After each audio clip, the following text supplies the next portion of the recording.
Party ఫిరాయించిన ఎమ్మెల్యేలపై అనర్హత వేటుకు సంబంధించి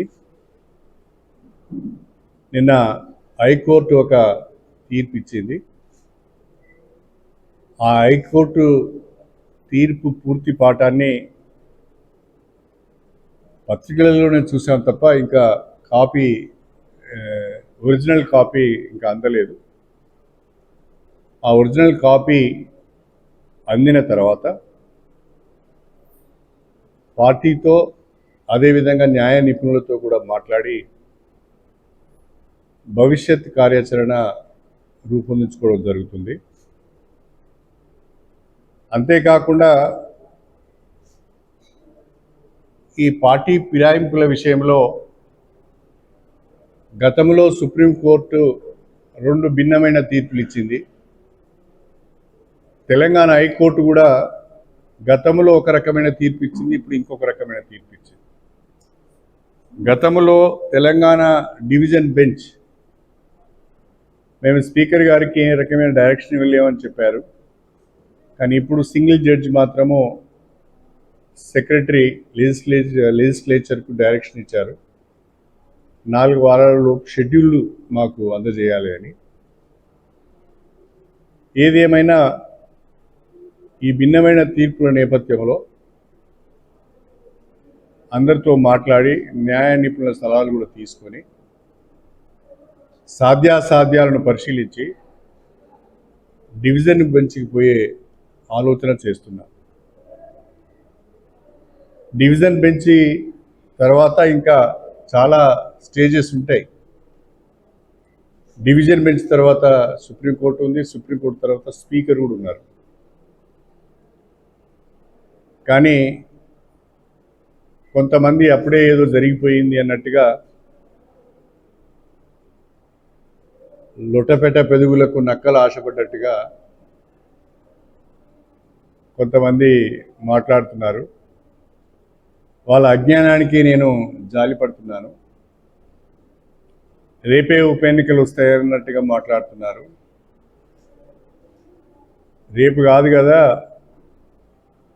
ఇంకెన్ని రోజులకు వస్తాయి, అసలు వస్తాయా రావా అనేది కూడా చెప్పే పరిస్థితి లేదు. ఏదేమైనా కోర్టులను గౌరవించవలసిన బాధ్యత మనందరిపైన ఉన్నది. నేను కోర్టులను తప్పకుండా గౌరవిస్తాను.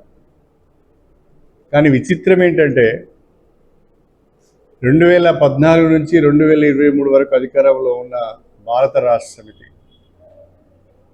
వివిధ రాజకీయ పార్టీలకు సంబంధించిన 38 మంది ఎమ్మెల్యేలను ప్రోత్సహించి పార్టీ ఫిరాయింపు చేయించి చేర్చుకున్నారు. అందులో ఏ ఒక్కరు కూడా డిస్క్వాలిఫై కాలేదు. ఇంకా విచిత్రం ఏంటంటే శాసనసభ పక్షాలను కూడా పార్టీలో విలీనం చేసుకున్నారు.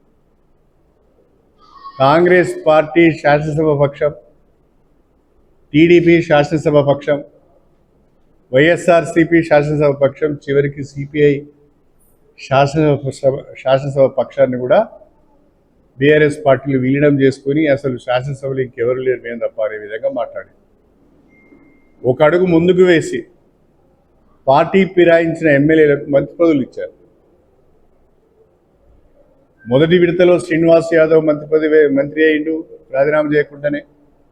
రెండో విడతలో సబితా ఇంద్రారెడ్డి మంత్రి అయింది రాజీనామా చేయకుండా. పెద్ద ఎత్తున పార్టీ ఫిరాయింపులను ప్రోత్సహించి శాసనసభ పక్షాలను పార్టీలో విలీనం చేసుకొని ఇతర పార్టీలకు చెందిన వారిని మంత్రి పదవులు కట్టబెట్టి ఈరోజు సిగ్గు లేకుండా బీఆర్ఎస్ పార్టీ నాయకులు మాట్లాడుతున్నారు. అసలు బీఆర్ఎస్ పార్టీకి కానీ బీఆర్ఎస్ పార్టీ నాయకులకు కానీ పార్టీ ఫిరాయింపులపైన మాట్లాడే అర్హత లేదు, నైతికత లేదు. గతంలో మీరు ఏం చేశారో ఒక్కసారి మీరు ఆలోచించుకోండి, సమీక్ష చేసుకోండి. గతాన్ని మర్చిపోయి ఇప్పుడు ఇష్టం వచ్చిన రీతిలో మాట్లాడడం కరెక్ట్ కాదు. స్టేషన్ గన్పూర్ నియోజకవర్గ ప్రజలు నాకు ఎమ్మెల్యేగా అవకాశం ఇచ్చారు. ఈ నియోజకవర్గ ప్రజలకు సేవ చేయవలసిన బాధ్యత నా పైన ఉన్నది. ఈ నియోజకవర్గాన్ని అభివృద్ధి చేయవలసిన బాధ్యత నా పైన ఉన్నది. నేను ఈ నియోజకవర్గ ప్రజలకు ఇచ్చిన మాటకు కట్టుబడి వారి నమ్మకాన్ని వమ్ము చేయకుండా కష్టపడి నిధులు తీసుకువచ్చి నియోజకవర్గాన్ని అభివృద్ధి చేసి చూపిస్తాను. విమర్శించే వాళ్ళ నోళ్ళన్నీ కూడా మూయిస్తాను. ప్రతిరోజు నియోజకవర్గంలో తిరుగుతున్నాను నేను. ఈరోజు జఫర్గఢ్ మండలానికి పోయినాను, లింగాలగనపూర్ మండలానికి పోయినాను, గన్పూర్కి వచ్చాను, రేపు వేలేరు వెళ్తున్నాను, ధర్మసార్ వెళ్తున్నాను. ప్రతిరోజు తిరుగుతున్నాను. తిరిగి ప్రజల మధ్యన ఉంటూ ప్రజా సమస్యలు తెలుసుకొని వాటిని పరిష్కరించే ప్రయత్నం చేస్తున్నాను. ప్రజలకు వచ్చి ఈ నియోజకవర్గాన్ని అభివృద్ధిలో అగ్రభాగాన్ని నిలబెట్టాలనే ప్రయత్నం చేస్తున్నారు. ఇది చూసి ఓరలేని వాళ్ళు ఏదో కోర్టు తీర్పును అడ్డం పెట్టుకొని ఇష్టారాజ్యంగా మాట్లాడుతున్నారు. వాళ్ళ కలలు కంటున్న ఉప ఎన్నికలు రావు. మీరేమీ తొందరపడవలసిన అవసరం లేదు, ఎగిరి గంతేయవలసిన అవసరం లేదు. ఇంకా చాలా అంచెలు ఉన్నాయి, చాలా స్టేజెస్ ఉన్నాయి, చాలా దశలు ఉన్నాయి. అవన్నీ దాటిన తర్వాతనే నిర్ణయం ఉంటుంది. కాబట్టి తొందరపడి కోయిల ముందే కూసింది అంటే అసలు సమయం వచ్చారికే మీకు కూయటానికి అవకాశం ఉండదు. కాబట్టి తొందరపడవద్దు, అనవసరంగా మాట్లాడవద్దు. అందరం కలిసి ముందుగా నియోజకవర్గాన్ని బాగు చేసుకుందాం. నియోజకవర్గ అభివృద్ధిలో అందరం భాగస్వాములు అవుదాం. కలిసి రండి అని చెప్పి అందరినీ కోరుకుంటూ సెలవు తీసుకుంటాం.